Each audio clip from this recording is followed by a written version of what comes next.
विघ्नविनाशक गणनाथा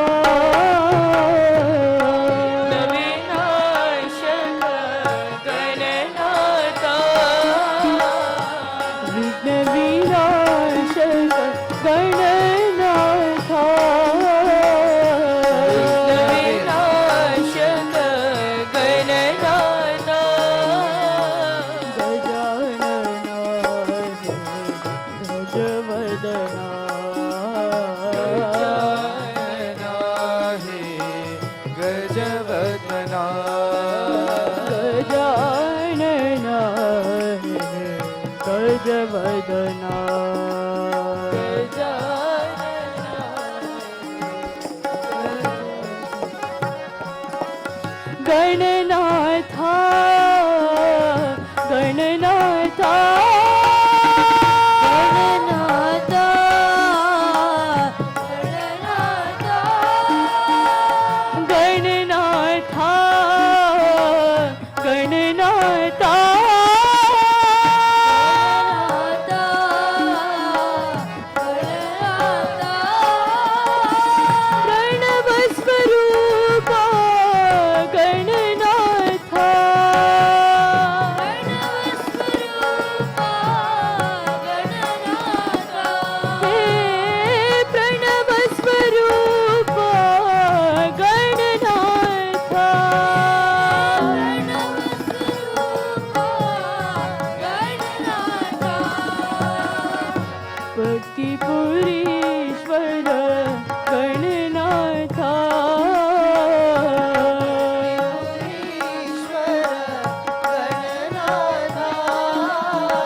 रक्षकी साई माता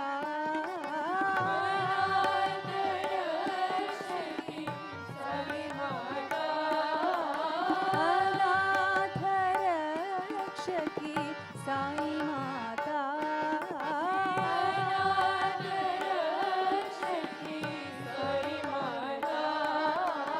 अनाथ रक्षकी साई माता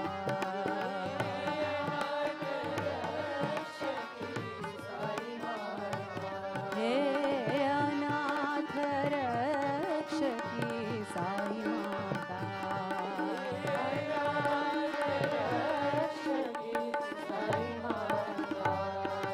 ओम जग जननी साई माता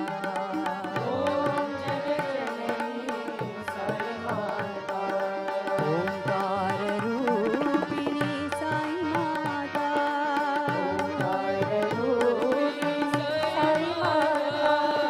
अभय प्रदायिनी साई माता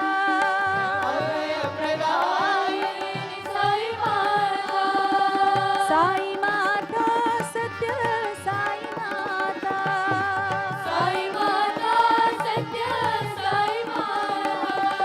अनाथ रक्षकी साई माता अनाथ रक्षकी साई माता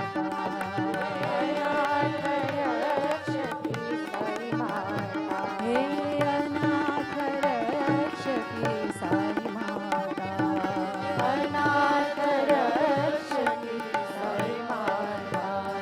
ओम जग जननी साई माता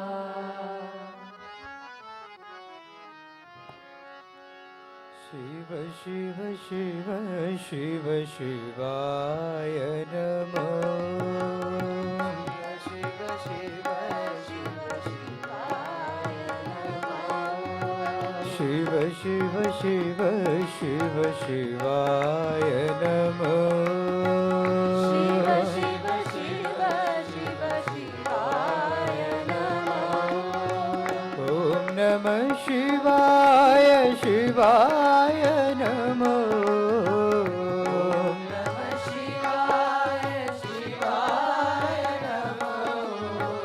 ॐ नमः शिवाय शिवाय नमः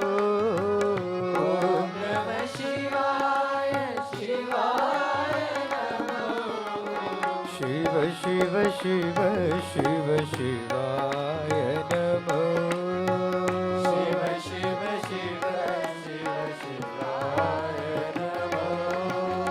हर हर हर हर हराय नमः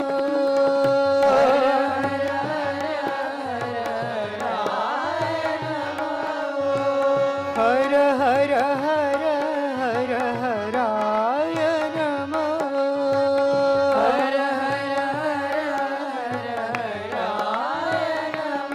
ॐ नमः शिवाय शिवाय नमः ॐ नमः शिवाय शिवाय नमः ॐ नमः शिवाय शिवाय नमः ॐ नमः शिवाय शिवाय नमः शिव शिव शिव शिव शिवाय नमः शिव शिव शिव शिव शिवाय नमः ॐ नमः शिवाय शिवाय नमः ॐ नमः शिवाय शिवाय नमः शिव शिव शिव शिव शिवाय नमः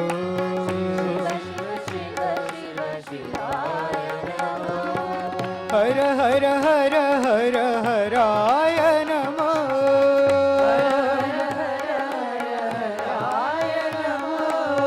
ॐ नमः शिवाय शिवाय नमः ॐ नमः शिवाय शिवाय नमः ॐ नमः शिवाय शिवाय नमः ॐ नमः शिवाय शिवाय नमः शिव शिव शिव शिवाय नमो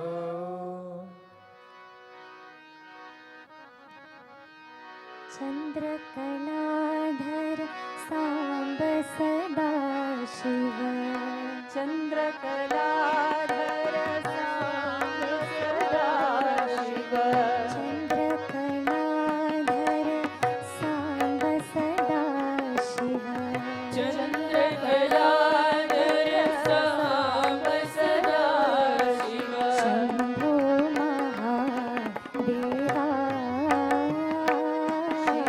शम्भो महादेवा शिव शम्भो महादेवा शिव शम्भो महादेवा शम्भो महादेवा शम्भो महादेवा शिव शम्भो महादेवा शिव शम्भो महादेवा ॐ नमः शिवाय शिवाय नमः ॐ नमः शिवाय शिवाय नमः ॐ नमः शिवाय शिवाय नमः ॐ नमः शिवाय शिवाय नमः ॐ नमः शिवाय शिवाय नमः ॐ नमः शिवाय शिवाय नमः हरि ओम नमः शिवाय शिवाय नमः ओम नमः शिवाय शिवाय नमः चन्द्रकलाधर साम्ब सदा शिव चन्द्रकलाधर साम्ब सदा शिव शम्भो महादेवा शम्भो महादेवा शम्भो महादेवा शम्भो महादेवा शिव शम्भो महादेवा शिव शम्भो महादेवा ॐ नमः शिवाय शिवाय नमः ॐ नमः शिवाय शिवाय नमः ॐ नमः शिवाय शिवाय नमः ॐ नमः शिवाय शिवाय नमः हरि ओम नमः शिवाय शिवाय नमः हरि ओम नमः शिवाय शिवाय नमः चन्द्रकलाधर साम्ब सदा Shiv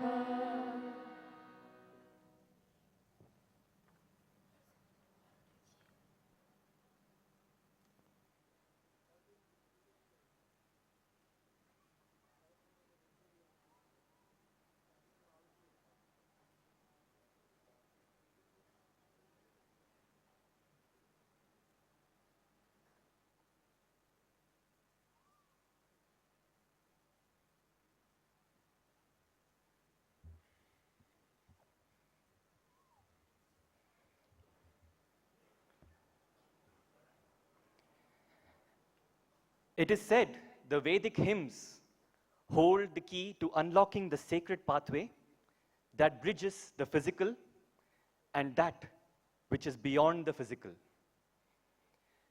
We will begin this evening's Sabha with Veda chanting by the sisters from Japan, sisters from the Seva Vrinda and the Yuva Vrinda.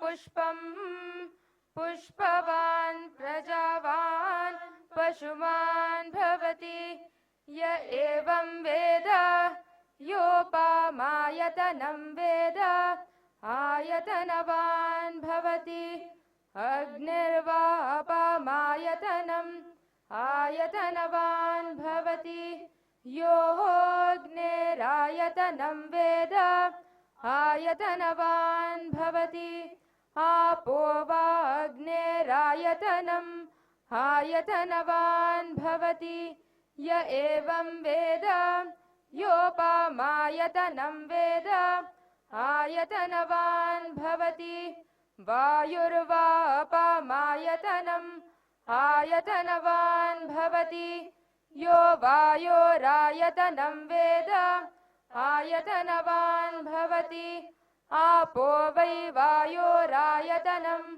आयतनवान् भवति य एवं वेद योपामायतनं वेद आयतनवान् भवति असौ वै तपन्नपामायतनम् आयतनवान् भवति यो मुष्यतपत आयतनं वेद आयतनवान् भवति आपो वा अमुष्यतपत आयतनम् आयतनवान् भवति य एवं वेद योपामायतनं वेद आयतनवान् भवति चन्द्रमा वा अपामायतनम् आयतनवान् भवति यश्चन्द्रमस आयतनं वेद आयतनवान् भवति आपो वै चन्द्रमस आयतनम् आयतनवान् भवति य एवं वेद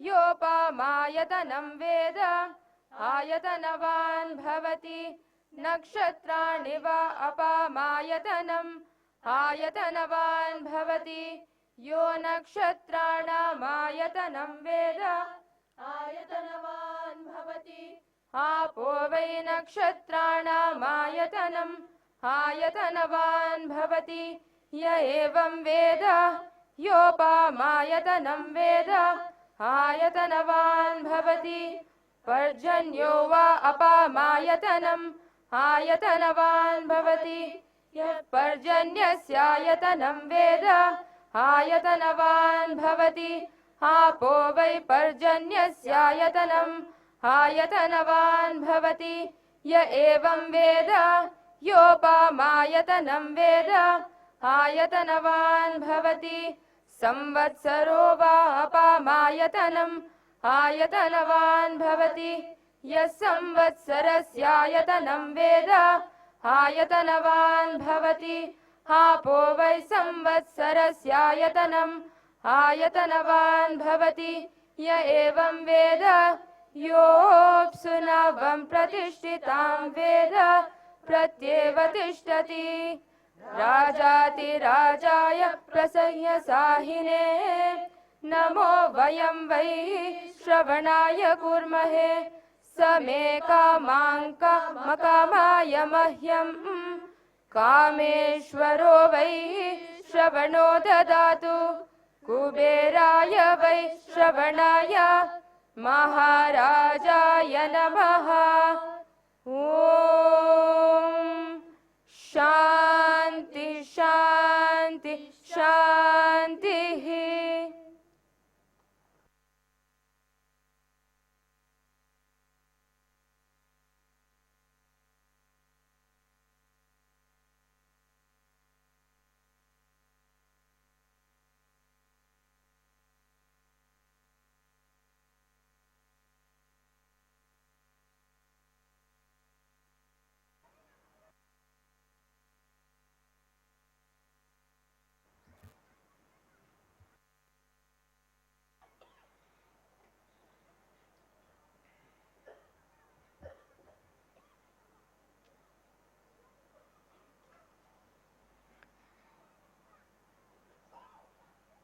On behalf of all of us present here, I offer my most loving pranams at the divine lotus feet of our most beloved Bhagwan. Revered elders, all the learned scholars and gyanis in the Sabha, guests, and my dear sisters and brothers. A very warm welcome to all of you to day 9 of the Athi Rudra Maha Yagnam, the Navratri Homam, and the Durga Pooja. The Mahanarayan Upanishad says, Ambhasya pare bhuvanasya madhye nakasya prishte mahato mahiyan. It says the Lord is so huge, so unfathomable. Trying to understand him is like trying to find Ambhasya pare, that is the end of the ocean. Trying to fathom him is like trying to find Bhuvanasya Madhye, that is the center of the universe. It is like trying to find Nakasya Prishte, that is the end of the skies. And yet, the very same unfathomable Lord leaves no stone unturned in order to allow us to taste the Divyamritam that he is. My dear brothers and sisters, just look around at all the beauty, at all the auspiciousness, at all the grandeur. And if this is not the Lord allowing us to experience his grandeur, then what is? For the last 1 week, Bhagwan has blessed us with the opportunity to listen to his Leelas and Mahimas through the Srimad Bhagavatam. And we are doubly blessed to be listening to a Jnani such as Sri Badri Narayanan, who is fortunate to have tasted the Srimad Bhagavatam as well as the Sai Bhagavatam to his heart's content. May I now invite Sri Badri Narayanan to share with us some more of his joy and bliss of the Bhagavatam. Sri Badri Narayanan.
Shri Gurubhyo Namaha Hari Om.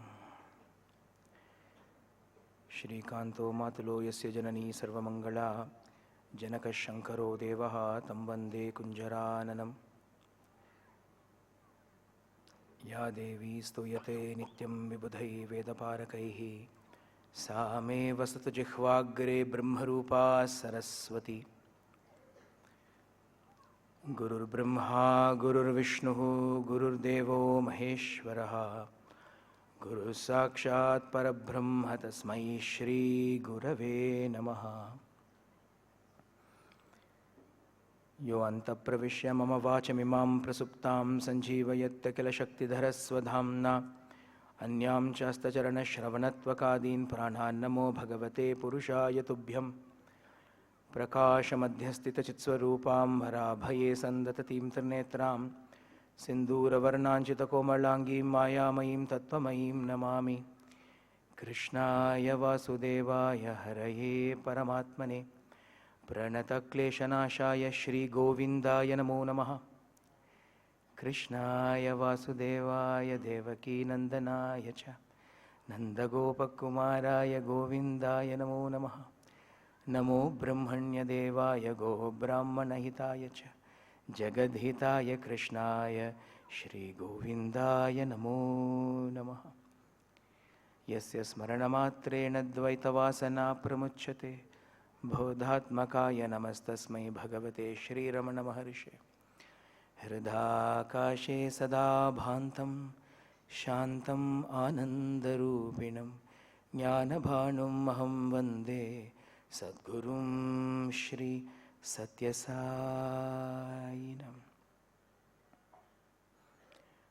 Gopika जीवनस्मरणं Govind Govind.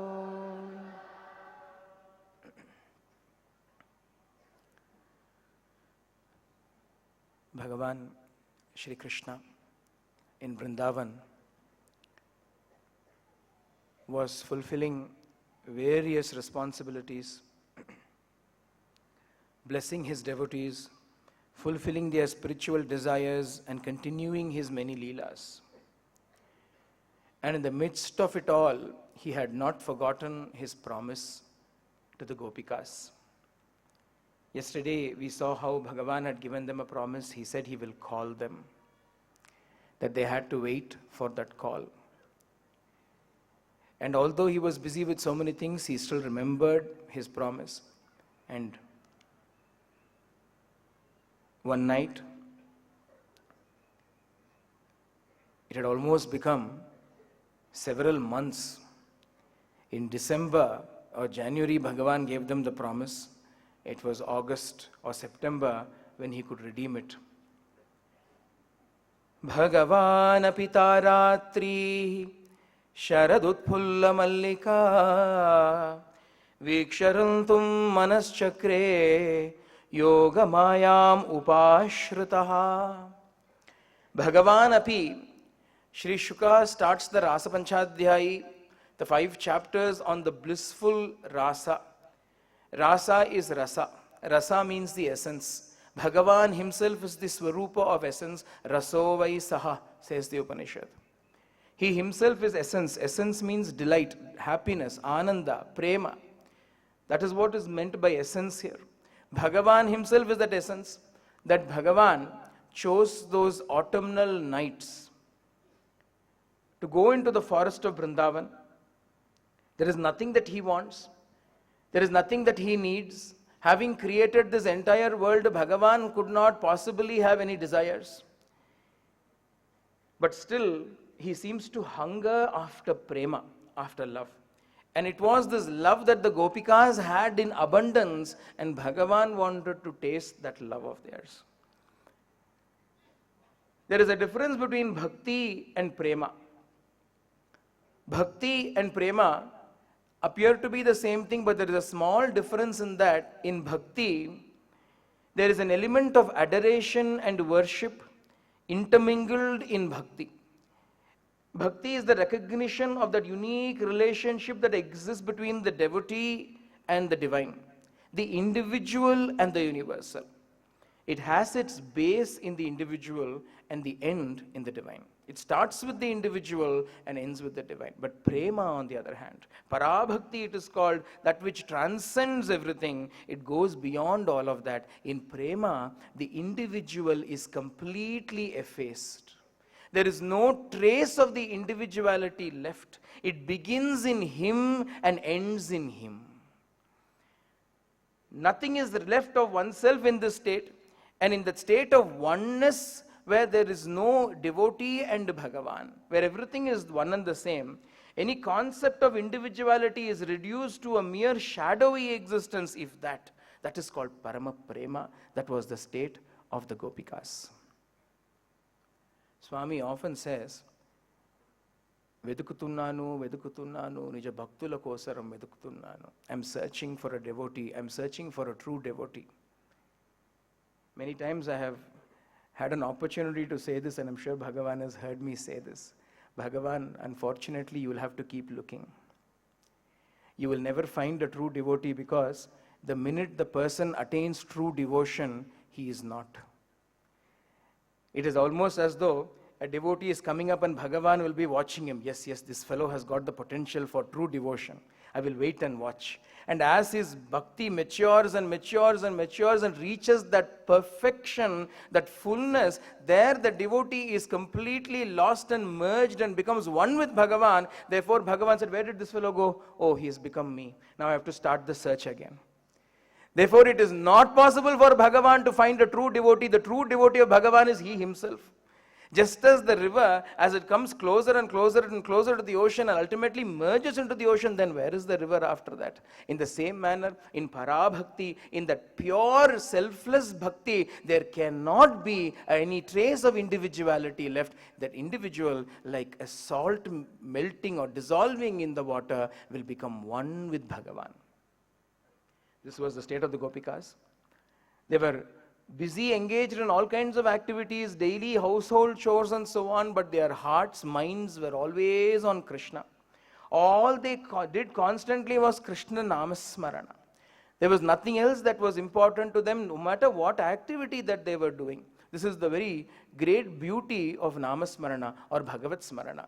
It doesn't mean you have got to leave everything and sit down in one place and close your eyes and think about Bhagavan. No matter what activity you are doing, you can still think about Bhagavan. This is how the Gopikas lived their lives and showed it to us. They were not renunciants. They were not sannyasis. They did not leave everything and go into the forest. They were housewives. They lived in the midst of everything. And while caring for their children, while caring for their husbands, while serving the elders, while carrying out all the different household responsibilities that would fall upon a person like that, they still kept their hearts and minds on Bhagavan alone. Once, a person went and asked a sannyasi of the Ramakrishna mission order, Swami, what do you think about transcendental meditation? And that sannyasi, that Swamiji said, I don't know transcendental meditation. Ramakrishna Paramahamsa taught us only dental meditation. I don't know transcendental meditation, I only know dental meditation. He was very surprised and he said, what is this dental meditation? When the sannyasi explained, he said, Bhagavan Ramakrishna used to say, when you have a toothache, no matter what you're doing, your mind is always on the toothache. However busy you are in anything that you're doing, a part of your mind is only on the toothache. You cannot forget the toothache. In the same manner, always think about Bhagavan. No matter what activity you're doing, Bhagavan is not a toothache. Bhagavan is the sweetest thing that could ever happen into our lives. Therefore, always think about Bhagavan and engage in all manner of activities. This is how the Gopikas were. On that particular night, Bhagavan went into the forest and took out his beautiful Venu, his flute, and started to play a soul-stirring melody that was only for the ears of the Gopikas. No one else could hear it. Only those that were tuned to that frequency of prema could hear it.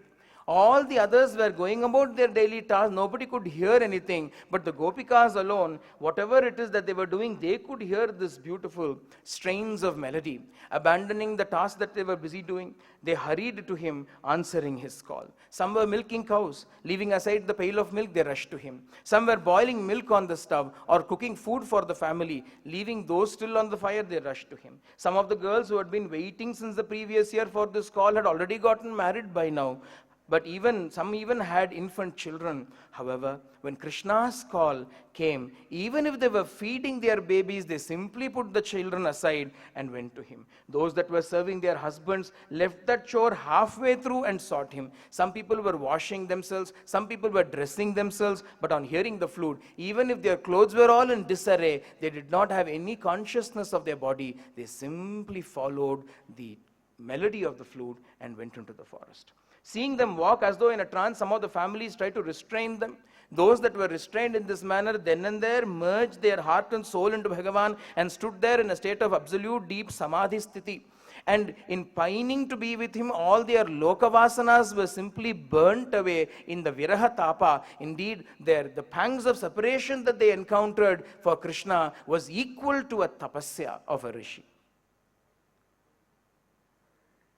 In this manner, all the Gopikas, unknown to each other, all ran towards the source of the melody, and there they found Krishna waiting for them under a tree, leaning against a tree. There he was standing there in his characteristic position with one leg crossed, neck slightly bent, waist slightly bent, holding the flute with a smile playing upon his lips, waiting for them.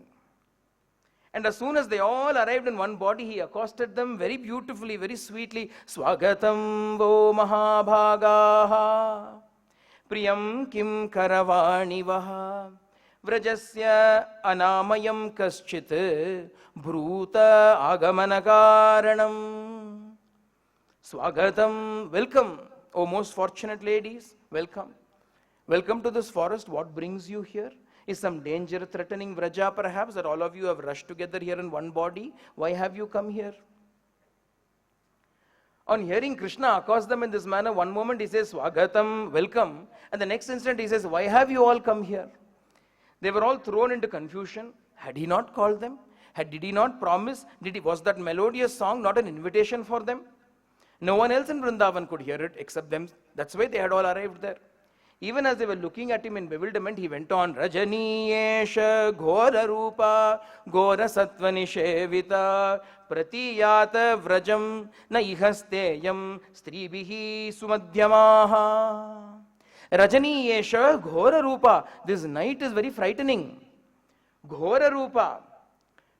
Frightening form it has got. Ghora Sattva Nishevita. All kinds of terrible animals prowl about, wander about in this night. Therefore, Pratiyata Vrajam. Go back to Vraja. Na ihasteyam. Don't stay here. Stribihi Sumadhyamaha. Oh, beautiful ladies, do not stay here. It is not the appropriate place for you to be in the forest. Go back to the village.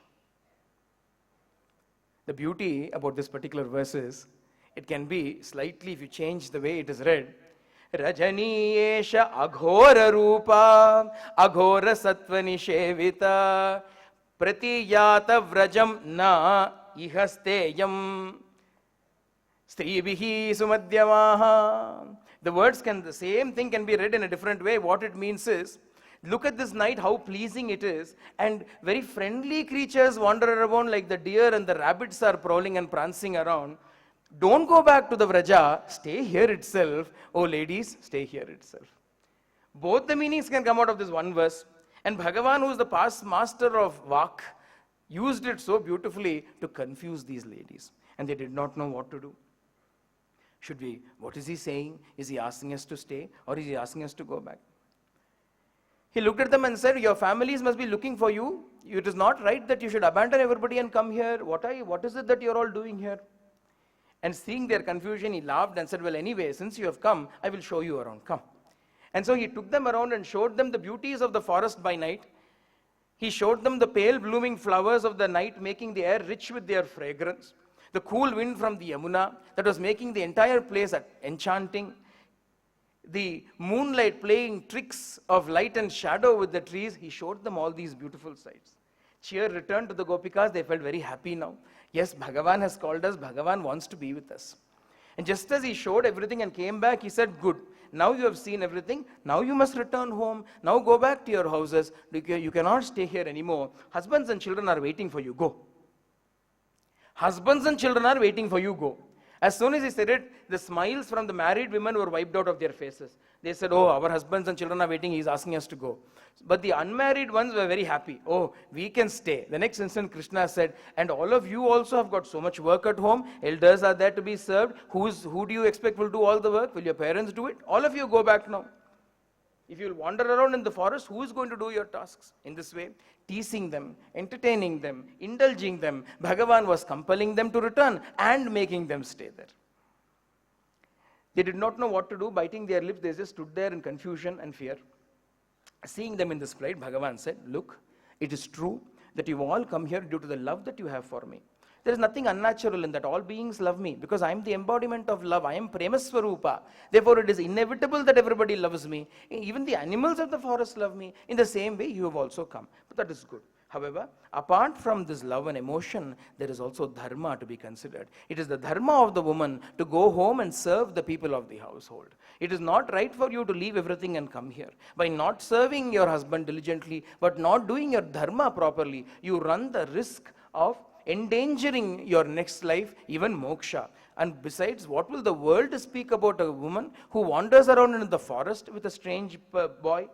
If you truly want to be devoted to me, then more than mere physical proximity, engage yourself in thinking about me, chanting my name, singing my glories, meditating upon me. Now, all things considered, it is best if you all go back home. On hearing these words from Krishna, the Gopikas were truly confused. He had called them on one hand, he had called them, on the other hand, he was giving them a big lecture on dharma. And they thought, who are we to listen to a lecture on dharma? We don't know all of this dharma or marma. All we know is the prema that we have for Krishna, parama prema that we have for Krishna. Sorrow threatened to overcome them, and they stood there with their head bowed down, with their eyes filled up with tears, and they thought within themselves, we have abandoned our families, we have abandoned our reputation to be with Krishna, and yet after coming here, he is asking us to go back. Is that all our love? Is that all our sacrifice counts for? Is that all our love counts for? Perhaps we do not yet love him with a true love. Do all beings love him in the same manner? He said every creature loves him, and then that thought gave them some strength. Because they caught hold of that thought and said, yes, everybody loves him, but does everybody love him to the extent of sacrificing everything for him? And the way we have done? That thought gave them courage. They wiped their tears furiously from their eyes and looked at Krishna, and he said, Krishna, why are you addressing such cruel words to us? What has happened to your ever-loving, ever-compassionate nature that never turns back anybody who has come to your lotus feet? The very Vedas themselves say that once you reach your lotus feet, there is no returning, and yet you keep telling us, pratiyata, pratiyata, pratiyata, go back, go back, go back. You're speaking to us about dharma. What do we know about dharma? We are unlettered girls. If you say this is dharma, then this must be dharma. But consider what we have to say in this matter. Serving the husband, children, relatives, etc. is no doubt the duty of the woman. But are you not the indweller of all of these people? As the Atma, Hey Prabhu, is our first dharma not towards you? Are we merely the body? Husband, children, relatives, etc. It is all Deha Dharma. It is only the dharma of the body. We are not the body. You are not the body. Then why should we have these bodily relationships? Which of these bodies should we be serving? Because we have had innumerable number of husbands, innumerable number of children, innumerable number of parents in the several births that we have taken. Yet all of those change. You alone have not changed. You are the real Pati for us. You are the Atmapati. You are the Pranapati. You are the real master for us. Therefore, our first dharma is to serve you. Or do you want us to wallow in body consciousness still and consider only us as body and Deha Dharma? You're asking us to go back. Do you think we came here on our own? We were minding those very duties that you are speaking about. And you called us by playing your flute and abandoning everything. We came rushing here. And now you say, go back. In those days, you used to steal butter. Now you have graduated to stealing hearts. You have stolen our hearts. You have stolen our minds. Now you're asking us to go back. We can't go back. Our legs are refusing to take us back. Even if you ask us to go back, we can't go back. What shall we do? Bhagavan laughed merrily and he said, you're all as witty as you're pretty. You have very good arguments. Here I am, every night I come to this forest and play the flute, that is minding my own business, I do it. As usual I was doing, and what do I see? All of a sudden a whole body of ladies descend upon me. You people came here and now you are accusing me of having brought you all here? Right. If that is the case, if you say I have stolen your hearts away, here, I'm giving your hearts back, take them and go back now. Now you can go back. Seeing that none of those arguments worked, the Gopikas simply began to shed tears of sorrow in front of Bhagavan, and they said, Swami, you have come, you have taken avatar in this earth, we know who you are. You are not merely an ordinary human being, you are Sakshat, the Sriman Narayana himself was born, addressed by Brahma. Brahma's prayers you have taken into account, and fulfilling those prayers you have been born. Having come here, your express purpose is only to destroy the sorrow of your devotees. That being the case, Swami, why do you give us sorrow? We are destroying the sorrow of all the devotees in the form of asuras, but why is it that this Virahasura is there within us and you are not taking care of him, Swami? In what manner is this compassion when you keep telling us, go back, go back, go back? Don't repeat these painful words to us, Swami. And they all started to cry. Bhagavan cannot be won over by arguments. Bhagavan cannot be won over by clever words. But yet the moment we become helpless in front of him and we have a few tears in our eyes, Bhagavan melts. The number of times that we have seen that in Prashanti, sometimes the boys would do something that would make Swami become a little bit distant from us in order to teach us a lesson. But the minute we would gather around him and start to pray. Swami, speak to us, Swami. Swami, please speak to us. And Swami would say, here I am speaking to you. I am speaking to you. What do you want more?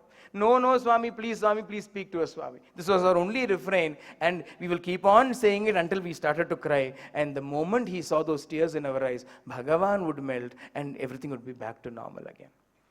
It happened, it applied in Dwapara Yuga, it applied in Kali Yuga as well. And it will apply in the Sathya Yuga that is to come also. Bhagavan's essential nature will not change. As long as we think we are independent and we can use our arguments to convince him, we have a long way to go. But the moment we break down and say, Swami, he will immediately melt.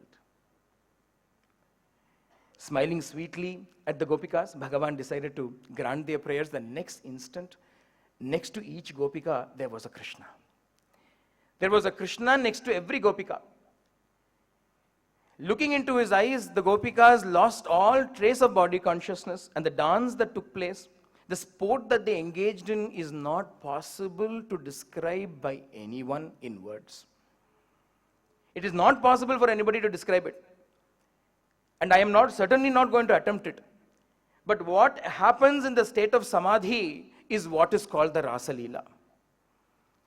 As the individual consciousness slowly ebbs away, and in 1 second it simply vanishes, leaving aside the Aghada Bodham, that universal consciousness alone remaining pulsating there, that is what is called the Rasa Leela. If there is even a trace of individuality in that rasa, it is not Rasa Leela, there is no rasam in it, there should be only Krishna in that. When only Krishna is there, Krishna dancing with Krishna, that is called Rasa Leela. In that state, the Gopikas lost all body consciousness, all individual consciousness. They did not even think of themselves as an individual. Only Krishna existed. Sarvam Krishnamayam Jagat. The entire world became filled with Krishna. Only the greatest yogis and rishis who have experienced the bliss of Samadhi can hope to understand what this rasam is. Even as the divine union was being enacted, a thought arose in the minds of the Gopikas that indeed they were the most fortunate ones in the entire universe, that they should be present with Krishna. And the moment that thought arose, that instant Bhagavan vanished. Every single Krishna that was dancing between Gopi and Gopi vanished there. All of a sudden that joy came crashing down. There was no Krishna to be seen in their midst. Rasa Leela is Samadhi. If you understand this story very clearly, we understand how it is. Samadhi is the thoughtless state. Samadhi is the state where pure consciousness alone exists. And if one thought should arise, Samadhi is destroyed. Because how can thoughtlessness be when a thought arises? If a single thought, whatever the thought may be, oh, I am in Samadhi, also enough, Samadhi has gone. A single thought, if it arises, then that thoughtless state cannot exist, isn't it? Silence is broken the moment a single word is spoken. Even if you say the word silence, silence is broken if a word has been spoken. In the same manner, as soon as a single thought arose, that Samadhi Sukha that was being enjoyed by these Gopikas vanished. That is what is represented here by Krishna vanishing. There comes a time in the spiritual progress of every person where the ultimate experience is within reach. Indeed, the aspirant actually tastes the bliss of the Brahman, that Atmanubhava can be tasted, Brahmanubhava can be tasted. That is the real nature of each one of us. That is our own self that we are tasting. But caught in the grips of this world, the jiva that has forgotten his real identity, when he reaches that pinnacle of perfection, the bliss is experienced, supreme bliss is experienced. However, if the individuality is not completely lost, then that experience of Ananda is also not lasting. It will go away. That is why a lot of people sit in meditation and they find great delight. When they get out of meditation, all the delight is gone away. That is only a temporary delight. That is like any other delight. It is only temporary. It has to be lasting. If it has to be lasting, then all trace of individuality will have to go away. For that to happen on its own, slowly, Kaleyanatmani Vindati, Bhagavan says in the Gita, it will happen on its own. That Ananda will come again and again and again, like waves of ocean coming and receding, coming and receding, coming and receding, until slowly, Shanai Shanaihi, Bhagavan in the Gita explains this. Hold on to the Atma. Na kinchadapi chintaye, do not think about anything else. If the mind should wander, then bring the mind back to the Atma and place it upon that Atma. As you keep doing this, slowly, the individuality merges into the Brahman. That is the real merger, the true attainment. Until that has happened, we cannot be sure that we have had Atma Sakshatkara.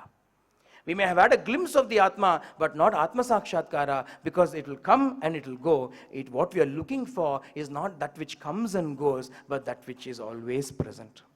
The Gopikas represent the Jivatmas.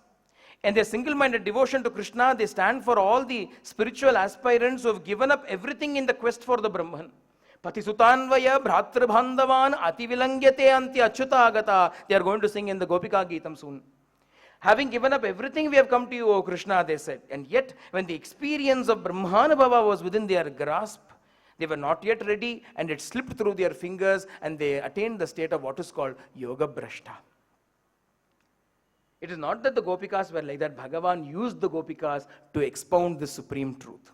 They were willing accomplices, as it were, in Bhagavan's great drama. They had reached the great pinnacle of prema, but at the same time, in order to show to us all what are the pitfalls on the path, they enacted this drama along with Krishna, where the Saubhagamadam, that pride of good fortune arose within them. I am so fortunate. Next instant, Bhagavan vanished. If I is there, Sai is not there.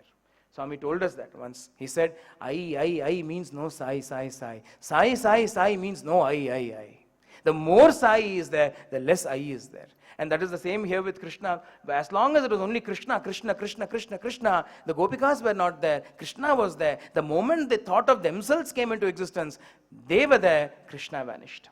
Seeing Krishna disappear from their midst, the Gopikas went mad in grief and agony and sorrow. They started to search everywhere for Krishna.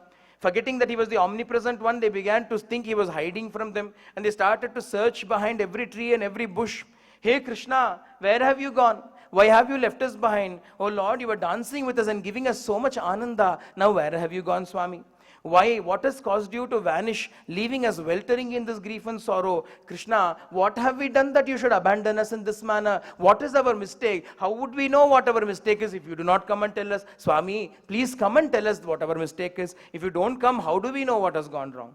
They looked around at the trees and said, oh trees, have you seen Krishna? Oh creepers growing in this forest, have you seen Krishna? Or has he charmed all of you also into silence that you're not responding to us? Knowing that he is the Supreme Purusha, it is only natural that you are favoring him and not us. They looked at the Mother Earth and said, oh Mother Earth, you should surely know where he is. His footsteps should still be on you. Are you not our mother? Do you not know our sorrow? Where is Swami? Where is Krishna? Where is that Brahman? Where has he gone, leaving us here? And seeing that the earth was also silent, they said, aha, perhaps you are also siding with him. In Varaha Avatara, he came and rescued you. So you are favoring him and keeping quiet, and you are not revealing him to us. In this manner, calling out to him. In Krishna Bhava, in the Tanmayatvam, they forgot themselves.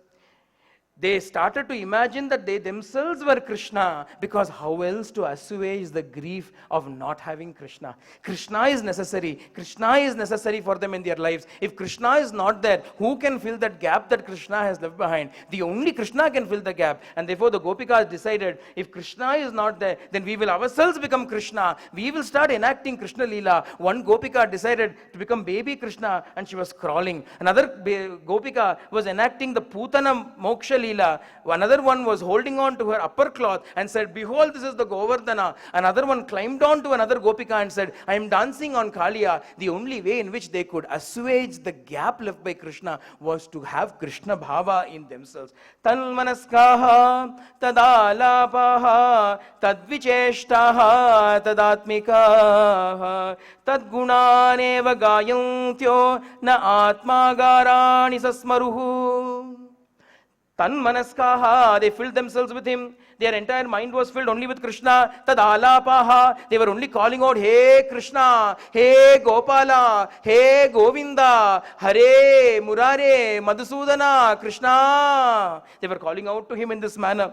Tadvicheshtaha, they started doing all the things that Krishna would do, the way Krishna would walk, the way Krishna would talk, the way Krishna would hold his flute. They started pretending and acting all of those things. Tad atmikaha, they became one with Krishna. Tad gunaneva gayantyaha, they were only chanting his name, chanting his glories, singing his glories. Na atma agarani sasmaruhu. Once again they forgot their bodies. Once again they forgot their minds. Once again they forgot all the entire world. In their deep yearning for them, in their deep yearning for him, they once again began to forget their individuality. They went in search of him everywhere. They saw his footsteps upon the ground. Following the footsteps, they went there when they saw that Bhagavan was accompanied by another Gopika. Two pairs of footsteps were going into the forest. They all followed the... And even as they went, they found that girl also sitting in one place, crying that Krishna has abandoned her also. Although Sri Shuka does not mention the name, tradition holds it that was Srimati Radharani. Radha was the one that Krishna had taken separately, but she also was sitting there and crying because Krishna had left her and gone. All the Gopikas gathered around her and said, Ayo, we were hoping that at least you could be with Krishna. We had made some mistake and therefore Krishna had abandoned us, but he had taken one person and gone away. It was you. Why did he abandon you also? Then that queen among the devotees, Radha, she said, Krishna caught hold of me in the midst of the dance, put his finger to the lips and took me away into the forest. So fast he ran, I couldn't keep up with him. At one point in time, he lifted me in his arms and he was running. I was resting my head upon his shoulders and he was running with me. He stood up on his toes to pick up some flowers and adorn my hair with it. And at that moment, I thought, how fortunate I am that I should have this proximity with Krishna. The next instant, Krishna vanished, leaving me here. That is when all the Gopikas understood, oh, so that is the fault that we have all committed. We thought about ourselves. Instead of thinking only about Krishna, we thought about ourselves. Let us forget about ourselves. What is there in thinking about ourselves? What is good in ourselves? How pathetic is this body? How cheap is this mind? How insignificant is this individuality? How distasteful is this individuality? Constantly for us to say, I. If you say it a few times, you yourself will understand. I. It is not nice. It is certainly not nice. Why do we keep thinking about this limited individuality? Why do we keep caring about this individuality so much? Bhagavan, on the other hand, is sweet. Madhuradhipater, akhilam madhuram. On the other hand is this I. On one hand is Bhagavan. What is the right thing to think about?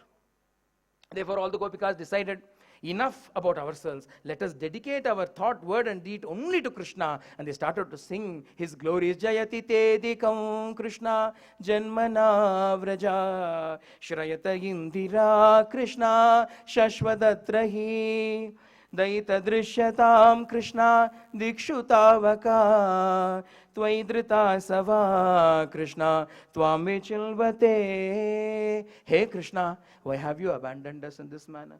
Ever since you took birth in this land, Indira, Lakshmi herself has been stationed here permanently to serve you. We also would like to serve you, Swami. Please come back to us. Vishajalapyayad vyala rakshashad varshamarutad vaidyutanalad vrishamayatmajad vishwato bhayad rishabate vayam rakshita muhu. Bhagavan, when the fire came, when the poisoned water of Kaliya was there, or the rain Indra brought upon us, or whether it was Trinavarta that came in the form of the whirlwind, or the wildfires of the forest were there, you protected us from all the elements. Yet why do you turn around and now not protect us from the sorrow that threatens to overcome us?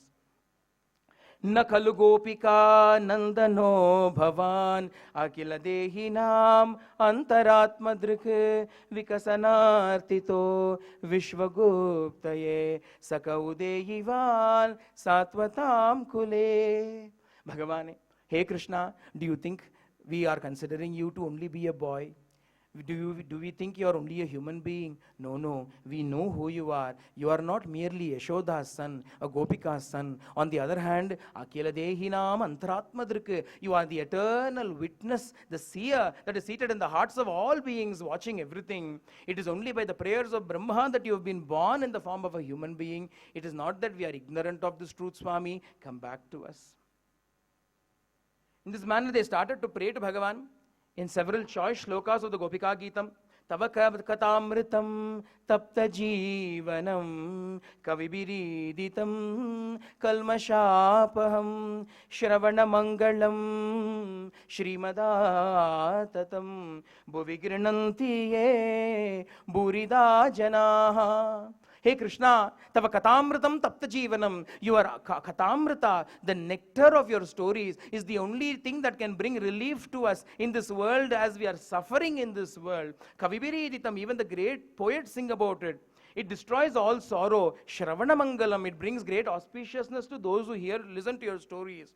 Bhuvi ye burita janaha, even the greatest noble ones, jnanis, accept only your stories. That being the case, hey Krishna, hey Swami, should the story end in this manner, that you called all these gopikas to the forest and abandoned them there, and they died of virahatapa for you? Is this how you want your story to be, Swami? Then nobody will listen to your story after that. Therefore, don't make an exception. Until now, you've always been gracious to devotees. Don't make us the first ones to perish in viraha. Come back to us, Swami. In this manner, they started to pray to him in several ways.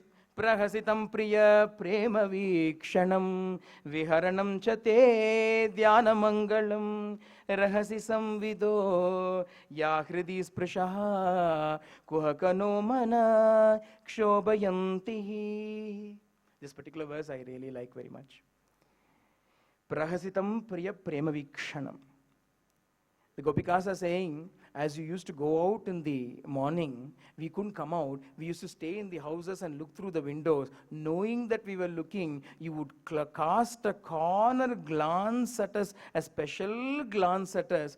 That is the only thing that has kept us alive till here now, Krishna. If that glance were not there, we would have died a long time ago. Now come back to us, Krishna. The reason why this is very sweet is because it brings back several sweet memories with Sai Krishna. As we used to sit for darshan, Swami used to come and he would look at us.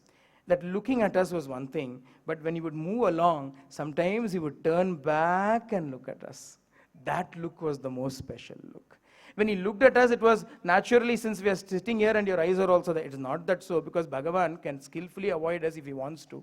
But nevertheless, there was something sweet, there was something extraordinarily special that Bhagavan, the Lord of the universe, should take the trouble to look back once again and cast that corner glance at us, and that would be enough. It would sustain our lives. We would say, Swami, that you should look at us in this manner. Rahasi samvido, that secret coded message, that language that Bhagavan would speak in. The way in which he would respond to our mannerisms and would imitate that mannerism just to show you, I am looking at you, this is for you. The Gopikas enjoyed it, and we enjoyed it too with Bhagavan. In this manner, they called out to Krishna in several ways, and Krishna did not come back yet. In the end, they decided.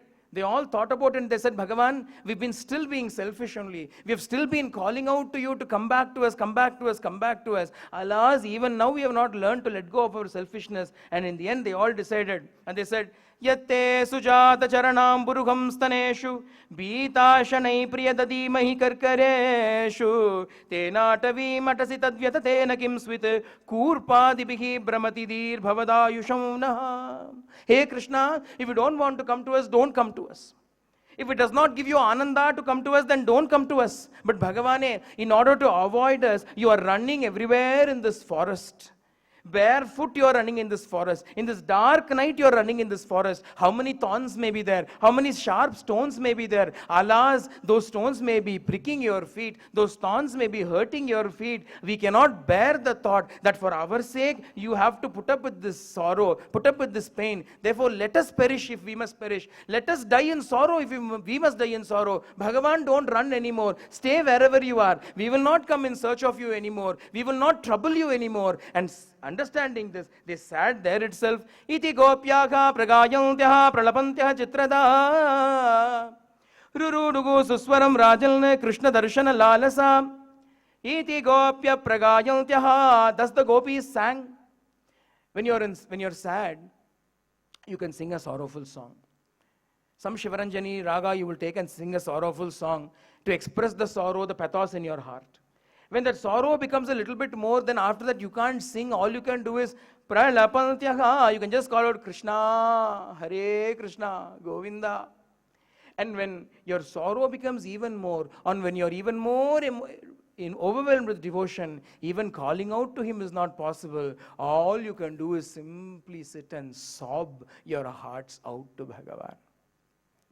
This is the pitiable state into which the Gopikas were reduced. Not really a pitiable state. What else is there? Swami once said, happiness consists of shedding tears for nothing less than God. Happiness consists in shedding tears for nothing less than God. To shed tears for God is the greatest ananda there is. And that was the state in which the Gopikas were. Ruruduhu suswaram rajan. They cried, it seems. How did they cry? Suswaram. To Shruti they cried. If you cry for God, if you sob for God, even the lamentation, even the crying is to Shruti. Even if you must sing without devotion, even the song will not be in Shruti. But if you cry with devotion, even the crying is with Shruti. In this manner, they all started to cry for Bhagavan. Just sat there overwhelmed with Bhagavad Chintana, calling out constantly, all the time doing only his Namasmarana, Krishna, Krishna, Krishna, Krishna, Krishna, Krishna, Krishna, Krishna, Krishna, Krishna, Krishna, Krishna, Krishna, Krishna. When Bhagavan is called in this manner, till today he has not been able to keep himself away. All it takes to bring him to us is the call, the cry that comes out from the heart. The cry that comes out from the head, the cry that comes out from the lips or the throat is not what is interesting him. But the cry, should it emanate from the depths of the heart, drenched in the prema that naturally resides in the hearts of all beings, that is an irresistible call. Bhagavan is powerless in front of that call.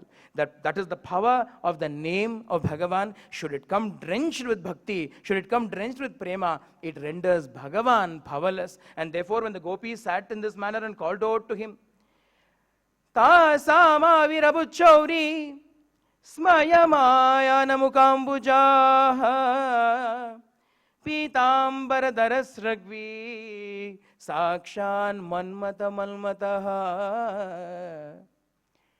Tasama virabuchauri. That very instant Bhagavan manifested himself there. Then and there Bhagavan manifested when the gopis called out to him, Smayamanaya Mukambujaha, with a beautiful smile playing upon his lips. If he had come with a frown, the gopis would have died then and there.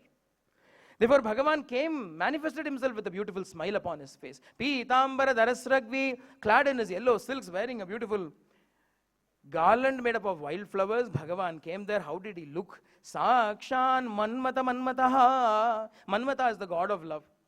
Manmata is called Cupid. He's called Manmatha because he causes a mathana of the manas. He churns the mind and makes the mind restless and turbulent, it seems. But here Bhagavan appeared. How was Bhagavan? Bhagavan was capable of causing a churning in Manmatha's mind himself. Manmatha Manmataha. The one who was the more handsome than Manmatha himself, more charming than Manmatha himself, capable of deluding even Manmatha. That Bhagavan appeared there. Once again, the hearts of the gopis soared in bliss. And this time, the Rasa Leela continued once again, enacted with great delight, with great abandon, with great ananda. Shishuka says that the night itself was like Brahmaratri, like the night of Brahma himself. And what was the wonderful thing? Even as the gopis were dancing with Krishna here, none of their families missed them, because in the house of every gopika, that gopika was still there, attending to all the tasks. This whole thing happened in a sukshma mandala, in a subtle plane, in a subtle space, where only Krishna and that individual gopi with her individuality lost was there. Only Krishna and Krishna was there. Krishna dancing with Krishna is the Rasa Leela. Krishna did not dance with the gopis. Krishna danced with himself. Because the gopis, that is why Krishna had left them there and gone away. When he came back, the gopis surrounded him and they asked him, why did you abandon us, Prabhu? Why did you leave us, Swami? And Krishna said, how much more your love increased when I went away. As long as I was there, You loved me so much, but the moment I disappeared, your love truly reached the great pinnacle that it is capable of reaching. You have reached the heights of love. For this love, there is nothing that I can do in return. He said, for the love that you have given me, there is nothing I can do. I will give myself over to you. That is all I can do in return for this prema that you have showered upon me. In this manner, the Rasa Leela is enacted between the Gopikas and Krishna.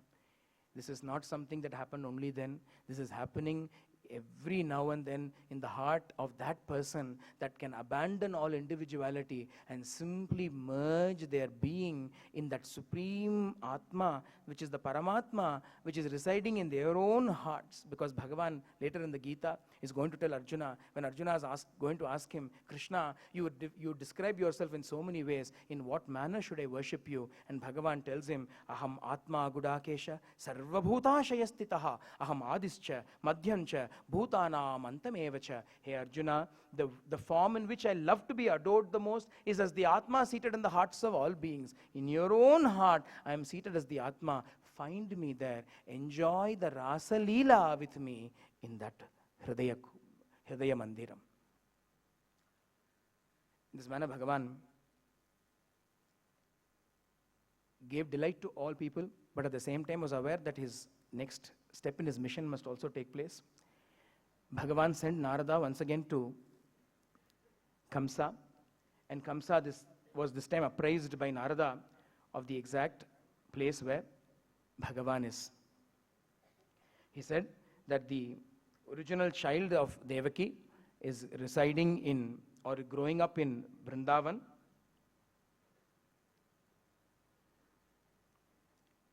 As soon as Kamsa heard this news, he decided to make all arrangements to somehow bring Krishna over and kill him. For this, he called Akrura and sent Akrura over to Vrindavan and said, bring back that fellow Krishna at all costs. I have established a great perimeter of defense. I will have him killed at some cost or the other. He established a great Dhanur Yagna, a great bow sacrifice, invited everybody for that sacrifice. He had a mighty elephant called Kovalya Pida. He had given instructions for this elephant to be stationed outside to crush Krishna. He had several wrestlers there. In case Krishna should escape the elephant, then those wrestlers should take care of him. In this manner, layer after layer after layer of defense has been set up. Akrura comes over to Vrindavana and conveys this news to everybody there. You can imagine how it must have been in Vrindavan when this news was spread everywhere. The men had to get ready to go to Mathura the next day. And all the women stood in shock because it was their life that was going to go away from them. They were all planning to do a big road roko the next day. They all thought they will come together in one body and stop Krishna from going out of Vrindavan. But at this point, we must think about what would have been happening in Yashodamma's house. For 11 years, Yashodamma had given up her life for the sweet child that had somehow come to her. A great pall of gloom had descended upon entire Nandabraja, more so in Yashoda's house. Yashoda sat stricken with sorrow. The news that Krishna was not her son seemed to draw the very life away from her body. Rohini and Nanda were trying to console her, but she stood there. She sat there still like a statue. Their words not even registering in her ears. So much sorrow was in her heart, and knowing that, Sri Krishna came there. Amma, he called out to her in a voice that would melt every heart that heard it. Yashoda was sitting in a trance, snapped out of the trance. Her Krishna had called out to her. Her Krishna needed something. Something was required by him. Immediately she got up. What is it, Krishna? She wanted to ask. The next instant she remembered and she sat back and she said, Krishna, I am not your mother, Krishna. Devaki is your mother. It is only right that you should address her as Amma or call her as mother, not me. Krishna looked up at Yashoda with a pained face, a pained expression upon his face, and he said, Amma, mother, are you rejecting me? Have I lost the right to call you mother?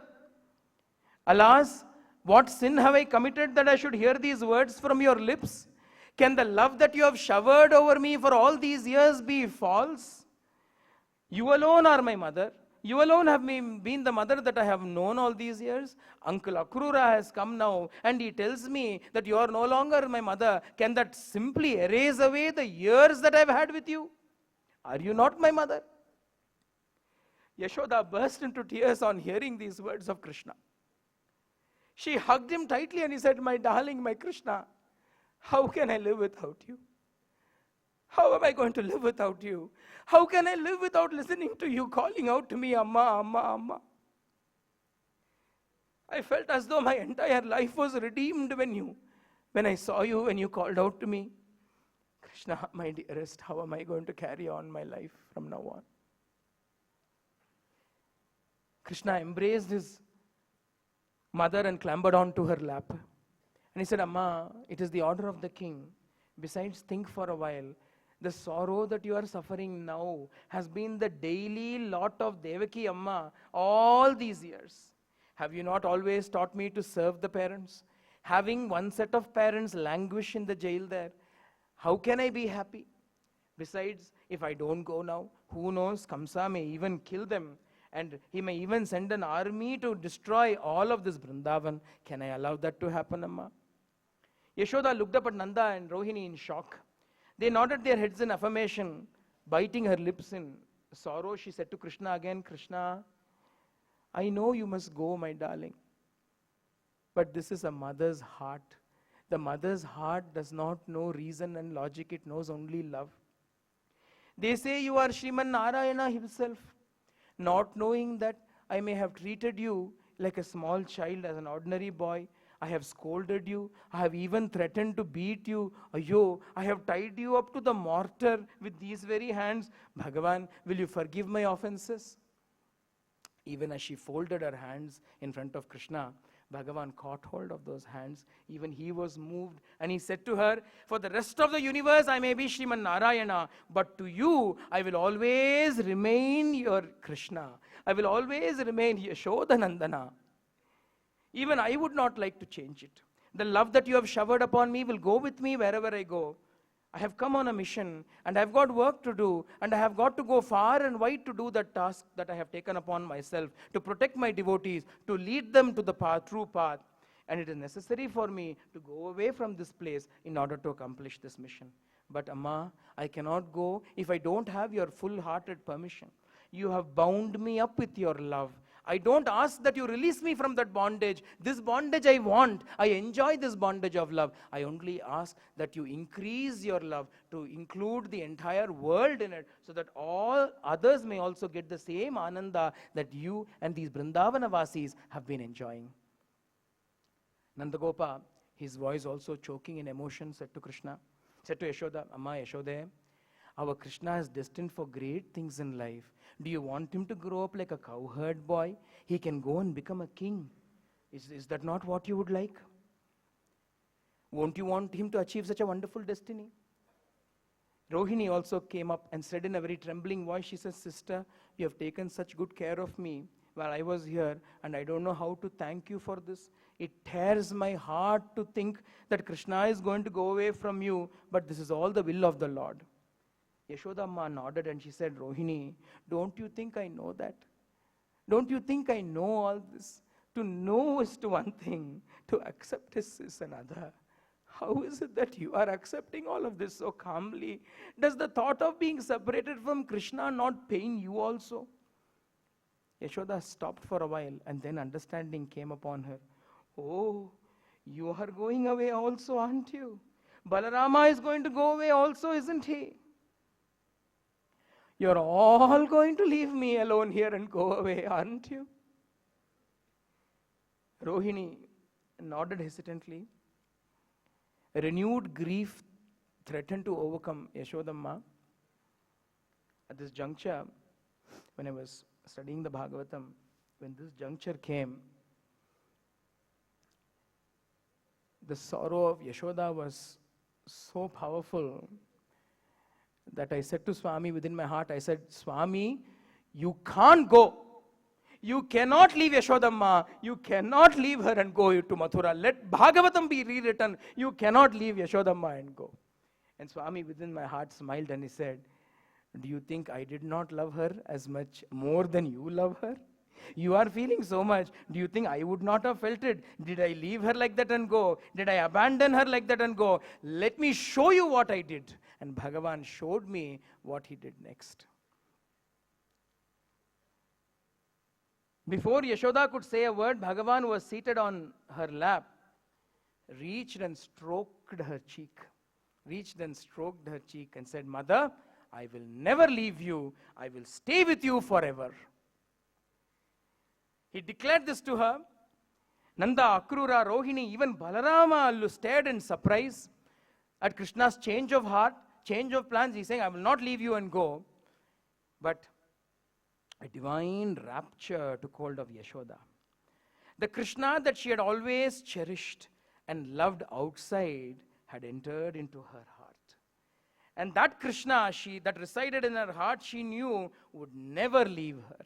Several times in the past, Bhagavan had shown her the glimpse of his divinity and had quickly hidden it over with his Yogamaya. This time, he showed that divinity to her in full bloom, leaving Yashoda a Purna Jnani. He showed to her the reality of what she was. He showed to her the reality of who he was. And the bliss of Samadhi that even the yogis are striving for could not compare to the Brahmananda, that Krishnananda that entered into the heart of Yashoda. That instant she knew all Maya left her, and she knew instinctively who this Krishna was that was seated upon her laps. Hugging him tightly, kissing him on his forehead, she said to him, now you take care of yourself, eat on time, sleep on time, don't get so busy that you start neglecting your health. Don't trouble Devaki Amma the way you have troubled me. She has suffered enough in her life already.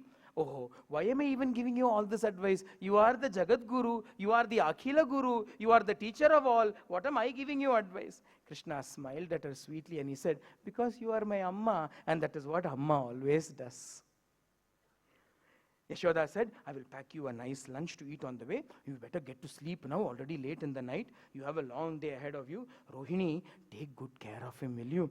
Tell Devaki everything and give her my love. One day, if Bhagavan so wills, I will see this Krishna again with these eyes. But I know I can never truly lose sight of him. He is forever my Hridayantavasi, my Hridaya Nivasi. She then turned to Akrura and she said, hey Mahatma, look after these boys. They are forest boys, village boys. They don't know how to be in the town, big town Mathura. They don't know the ways of the town. You please take care of them. You guide them carefully. You are a big Mahatma. You protect them with your Gayatri mantra. When Swami had to go to Africa, first time Swami was going abroad, Mother Ishwaramma, just like this Yashodamma, felt so worried, felt so scared. She didn't want Swami to go because strange tales had come to her. Africa is the land of cannibals, lions roam the streets, big crocodile. And Swami also played up to this. He said, do you know what is there? Everywhere crocodiles are there, man-eating lions are there, man-eating cannibals are there. Papam Ishwaramma, Swami was teasing her in this manner. And then she did not know what to do. And Swami also said, but by the way, you know, everywhere there are diamonds on the road there, it seems. Just lying like rocks, everywhere there are diamonds. And Ishwaram was saying, Atlana, is it so? And she was watching. But anyway, she was very frightened, so she went to Sri Kasturi Garu and she said, I only trust you. You have been chanting the Gayatri for so long. You please protect my Swami with your Gayatri. He will be safe because of that. Mother's heart. Mother's heart. Even though Bhagavan, the Lord of the universe himself, should be born to her, mother's heart. And Bhagavan also will not say no to that sweetness of prema that can come only from the mother's heart. In this manner, she prayed to Akrura. On seeing this rapid transformation, everybody was surprised. Balarama alone could understand what had happened. Bhagavan had given her Purna Jnana that would allow her to transcend the grief of separation from him, because she loved him so much that she could not survive the separation from him if she did not have this Jnana. If you love him so much, what will he not give us? If you love him so much, he will come back to us again in the Sukshma Sharira. If you love him so much, he will give us jnana and enter into our hearts permanently. That is what we should be striving for. Like Yashodamma, like Radha, both of them had different strains of love. Yashoda's love was Vatsalya Bhakti, pure prema, motherly love for her Lord. We can also have motherly love for our Lord. We do so when we look after him, when we make sure that the fan is on for him, when we make sure that his handkerchief is in the right place. That is Vatsalya Bhava towards Bhagavan, as though we have to take care of him, but we do take care of him. Radha had Madhura Bhakti, the sweet love that looked upon Krishna as her very life itself. Everything was Krishna. She was mother to Krishna, father to Krishna, brother to Krishna, sister to Krishna, confidant to Krishna, friend to Krishna, minister to Krishna, wife to Krishna, beloved to Krishna. She was child to Krishna. Everything she was rolled into one to Krishna.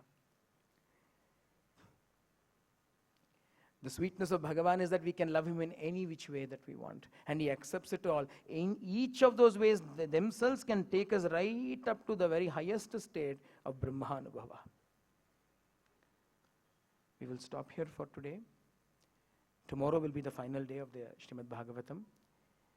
And tomorrow we will conclude with, we will see how we go, but with Swami's permission and Swami's Sankalpa. We will see Kamsavada, Rukmini Kalyana, and Parikshit Moksha.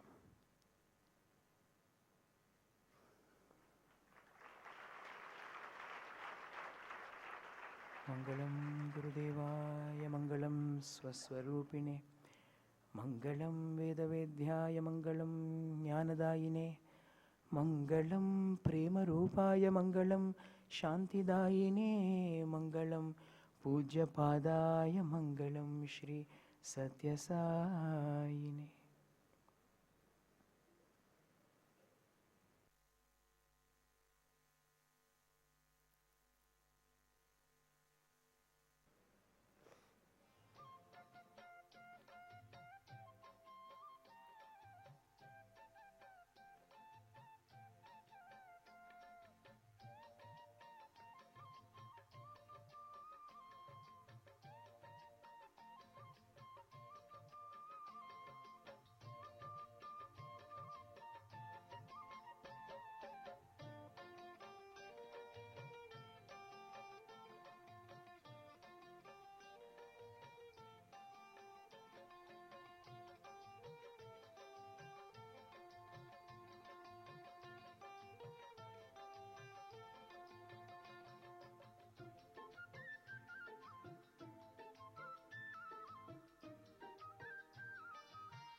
Oh, how sweet is the love of God for man and man's love for God. And we can only offer our gratitude to Sri Badri Narayanan for taking us all through such beautiful stories of the Lord. And after listening to this music for the soul, that is the Srimad Bhagavatam, we now have an offering of music for all our hearts. This evening, Bhagwan has blessed the Sai youth of Australia to offer a musical bouquet of 5 devotional songs. And in this group, we have Shri Sai Lavan, Shri Sai Ruben, and Shri Sai Ashwin on the vocals, Shri Rohan and Shri Srinivas on the keyboard, Shri Gautam playing the harmonium, Shri Gokulan on the tabla, Shri Prajwal on the dolak, Shri Sriranga on the cymbals, and Shri Gajanan and Shri Sarvanan offering their card of love to Bhagwan.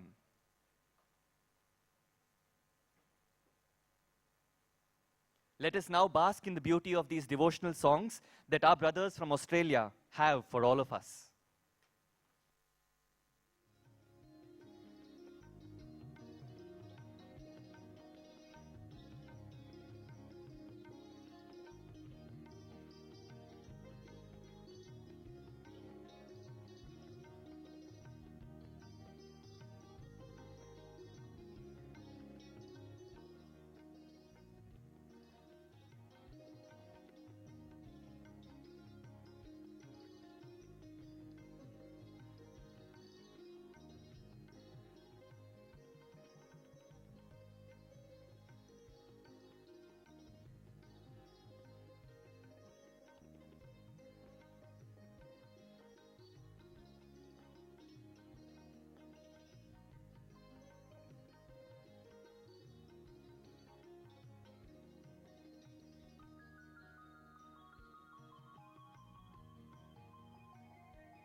अजं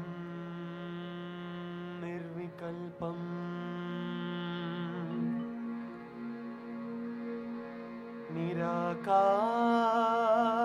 निराकारमेकं निरानन्दमानन्दम्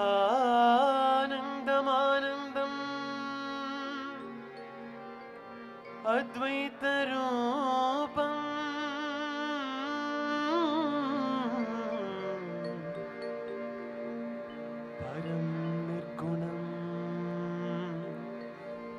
निर्विशेषं निरीहं परब्रह्मरूपं गणेशं भजे गणेशं भजे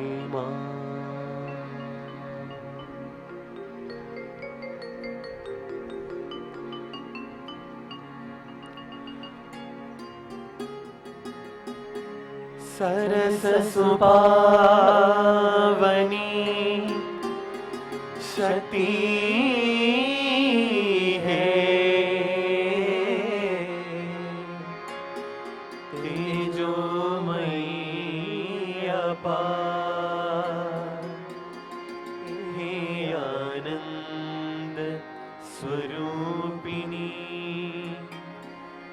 मम हृदयी कर उजियार। जय मां, जय मां, आराधन तेरा करूं निस दिन आठों यार। घट अंतर शक्ति जय गाओ तब शुभ नाम। जय मां, जय मां, पतित पावनी मात है, बालक शरण तिहार। मंगलमयी वरदान दे, यही विनती बारंबार। जय मां, जय मां।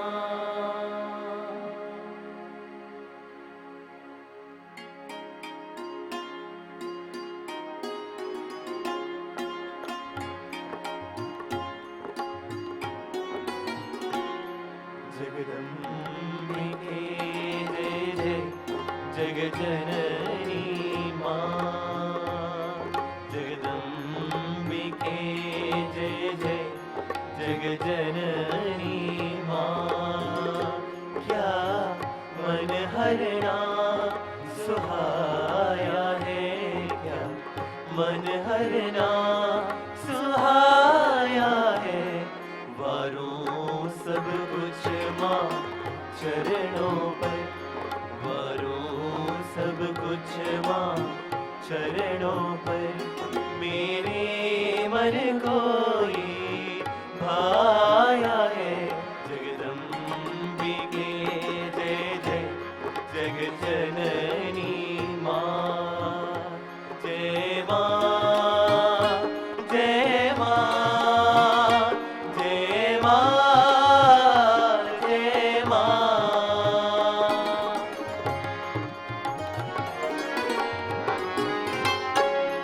हे प्रेम पुंज है, करुणामयी है, आदि शक्ति जगत जननी मां। जय मां,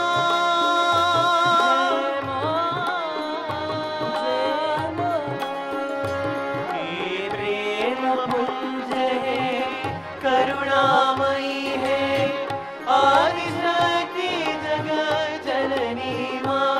तेरा वरद हस्त मेरे शीश रहे, तेरा वरद हस्त मेरे शीश रहे। बालक तेरे चरणों में आया है, बालक तेरे चरणों में आया है। जगदम्बिके जय जय जगजननी मां। जय मां, जय मां, जय मां, जय मां।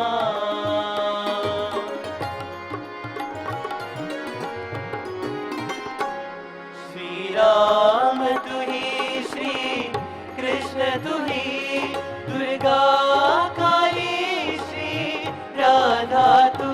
जय मां,